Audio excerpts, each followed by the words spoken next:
Welcome to Ferry's Film Vault, the show that gives you random film reviews through my perspective. I'm not sure why, but after reviewing Total Recall, I'm really in the cake for a lot more sci-fi goodness.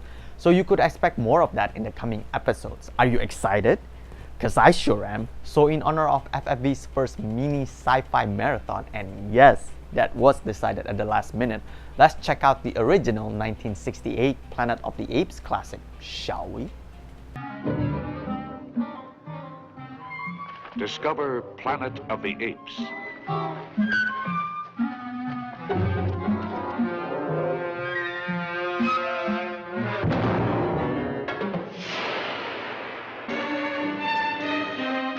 A civilization where humans run wild in the jungles. And the superior beings are apes.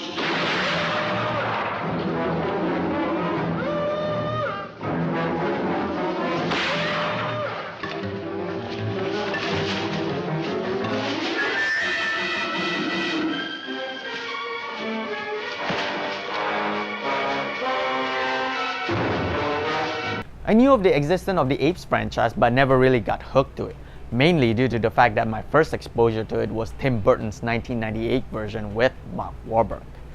Yeah. And that just left a bad taste in my mouth. But with the release of Rise of the Planet of the Apes, a friend of mine told me to check out the original 1968 version, which I obviously did, and that's why we're here. Planet of the Apes is a sci-fi mystery film about a crew of astronauts who crash lands on a planet in the distant future where intelligent talking apes are the dominant species and humans are the oppressed and enslaved. It's directed by Franklin J. Schaffner, who won an Oscar for Best Director for his next film after Planet of the Apes with Patton. And it stars Charlton Heston, Roddy McDowall, Kim Hunter, and Maurice Evans. Alright, the apes costume. I feel really bad for admitting this, but it is one of the main reasons that's been keeping me back from viewing this film. I just feel that it's going to be a daunting task for this film to convince me that I'm in a world where apes are the dominant species when it's so obvious that they're humans wearing costumes and makeup.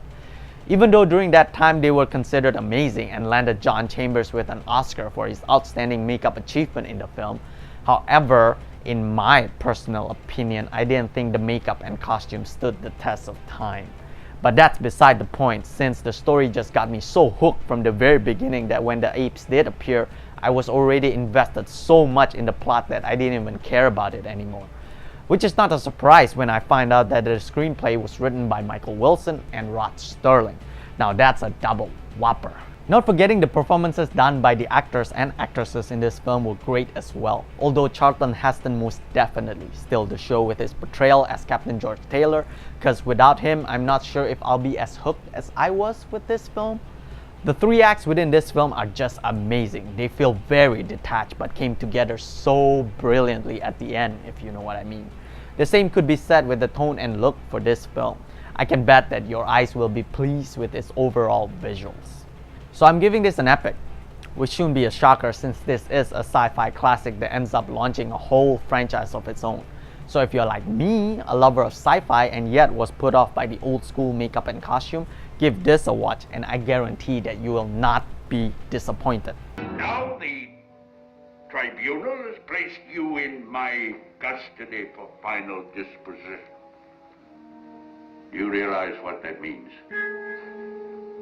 No. Emasculation to begin with. Then experimental surgery on the speech centers, on the brain.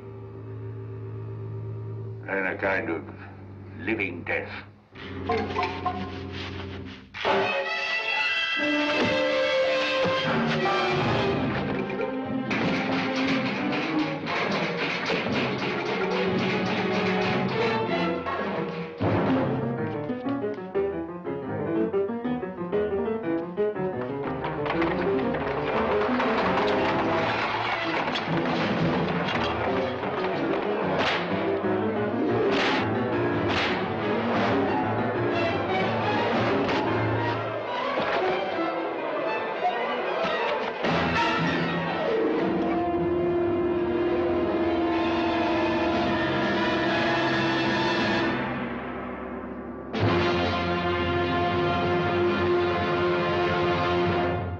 And that ends our second mini sci-fi marathon adventure. I know it's a downer, but it has to be done, my friends. Worry not though, since we could still conversate through the comment box below. So be sure to post your comments there.